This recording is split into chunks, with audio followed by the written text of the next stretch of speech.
రుద్రకేసరి అనే గ్రామం ఉండేది. ఆ గ్రామం చాలా ప్రకృతితో అందంగా ఉండేది. ఆ ఊరిలో ఒక ఇల్లు ఉండేది. ఆ ఇంట్లో కామాక్షి, కాంతమ్మ అనే ఇద్దరు అత్తాకోడళ్ళు ఉండేవారు. కామాక్షి భర్త తల్లిని, భార్యను వదిలి ఫారెన్కి వెళ్ళిపోయాడు. ఇది ఇలా కొనసాగుతూ ఉంది. కాలం గడుస్తూ ఉంది. ఒకరోజు కామాక్షి కాంతమ్మ దగ్గరకు వచ్చి ఇలా మాట్లాడుకుంటూ ఉంటారు.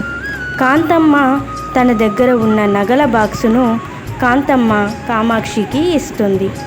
ఆ నగల బాక్సును చూసి కామాక్షి అందులోని ఉన్న నగలన్నిటినీ వేసుకొని నిల్చొని ఇలా మాట్లాడుకుంటూ ఉంటారు అత్తాకోడళ్ళు కామాక్షి, కాంతమ్మ.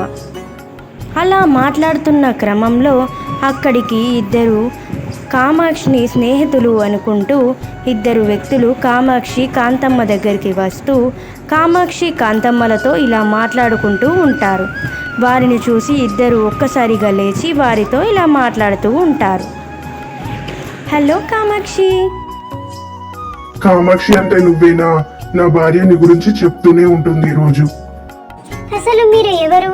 నా పేరు కామాక్షి అని మీకు ఎలా తెలుసు? అదేంటి కామాక్షి, నన్ను గుర్తుపట్టలేదా? నీ చిన్నప్పటి స్నేహితురాలు స్నేహాని. స్నేహవా? ఎవరు నువ్వు? అదేంటమ్మాయి, నా కోడలు నీ గురించి ఎప్పుడూ చెప్పలేదు. నీవు ఎవరు? అసలు ఎందుకు వచ్చారు? ఆంటీ గారు, వీరు నాకు తెలుసు. సరే, మేము రేపు వస్తాము. మేము మళ్ళీ కలుస్తాం మిమ్మల్ని. మాకు చాలా పనుంది అని చెప్పి స్నేహ, అతని భర్త ఇద్దరు కలిసి ఇంటికి వెళ్ళి ఇలా మాట్లాడుకుంటూ ఉంటారు. చూశారు కదండి, నేను చెప్పాను కదా, తన దగ్గర ఉన్న నగలు చూసి నేను మొన్నే చూశాను. తన అత్తగారు తనకు నగలు ఇచ్చేటప్పుడు ఏదైతే అది అయ్యింది. ఎలాగైనా ఆ నగల్ని మనం స్వాధీనం చేసుకోవాలి అని చెప్పి స్నేహ, అతని భర్త మాట్లాడుకుంటూ ఉంటారు. వారి దగ్గర ఉన్న నగల్ని ఎలాగైనా తమ సొంతం చేసుకోవాలని అనుకుంటారు స్నేహ భర్త. ఇలా అనుకుంటూ వారితో వారు ముచ్చట్లు పెట్టుకుంటారు. కాలం గడుస్తూ ఉంది. రోజులు మారుతూనే ఉన్నాయి.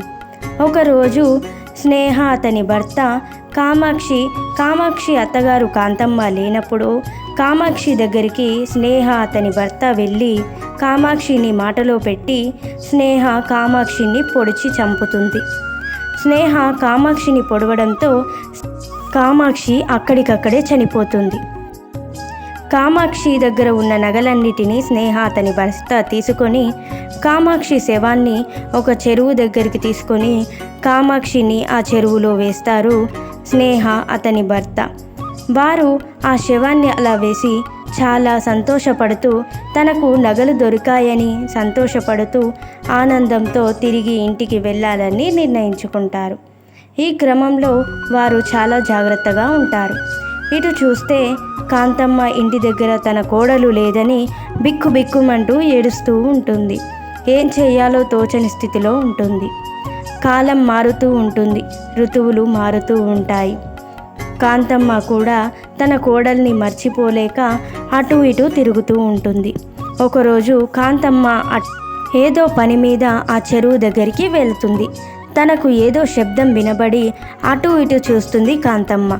ఒక్కసారిగా కామాక్షి దయ్యం రూపంలో కాంతమ్మకు కనిపించి జరిగిన విషయాలన్నింటి గురించి కాంతమ్మకు పూర్తిగా చెప్తుంది.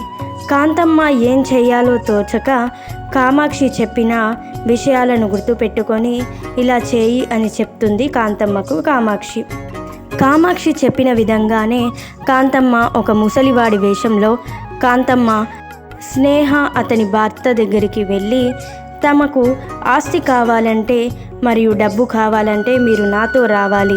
మీరు నాతో వచ్చినట్టయితే మీకు అందుకున్నంత డబ్బు మీకు సొంతం వస్తుంది. కాబట్టి మీరు నాతో రండి. నేను మీ మంచి గురించే చెప్తున్నాను. కాబట్టి మీరు నాతో రండి. మీరు ఎటువంటి అనుమానాలు పడకండి. నేను మీకు తోడుగా ఉంటాను. నేను మీకు తండ్రిలాగా వచ్చి మీ గురించి ఆలోచించి మీకు డబ్బు వచ్చేలా చేస్తాను అని చెప్పి ఆ కాంతమ్మ అతని భార్యను తీసుకొని చెరువు దగ్గరికి వస్తారు. చెరువు దగ్గరికి రాగానే కామాక్షి దయ్యం రూపంలో చూసి స్నేహ, అతని భర్త చాలా భయపడిపోతారు. తమకు జరిగిన అన్యాయాన్ని కామాక్షి కాంతమ్మ ముందు చెప్తూ చాలా బాధపడుతూ ఒక్కసారిగా స్నేహ అతని భర్తలను చంపడానికి ప్రయత్నిస్తుంది. కాంతమ్మ కూడా జరిగిన విషయానికి బాధపడుతూ వారిద్దరికి చావే తగిన నిర్ణయం అని చెప్తుంది కామాక్షికి కాంతమ్మ. కామాక్షి అనుకున్న విధంగానే స్నేహ అతని భర్తను చంపేస్తుంది. కామాక్షి కాంతమ్మతో చాలా బాధపడుతూ ఉంటారు. కాంతమ్మ కూడా ఏడ్చుకుంటూ ఉంటుంది.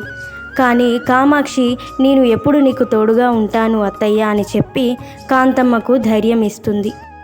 కాంతమ్మ కూడా ధైర్యంగా ఉంటానని చెప్పి కోడల్ని సర్ది చెప్పుకుంటూ బాధపడుకుంటూ ఉంటారు.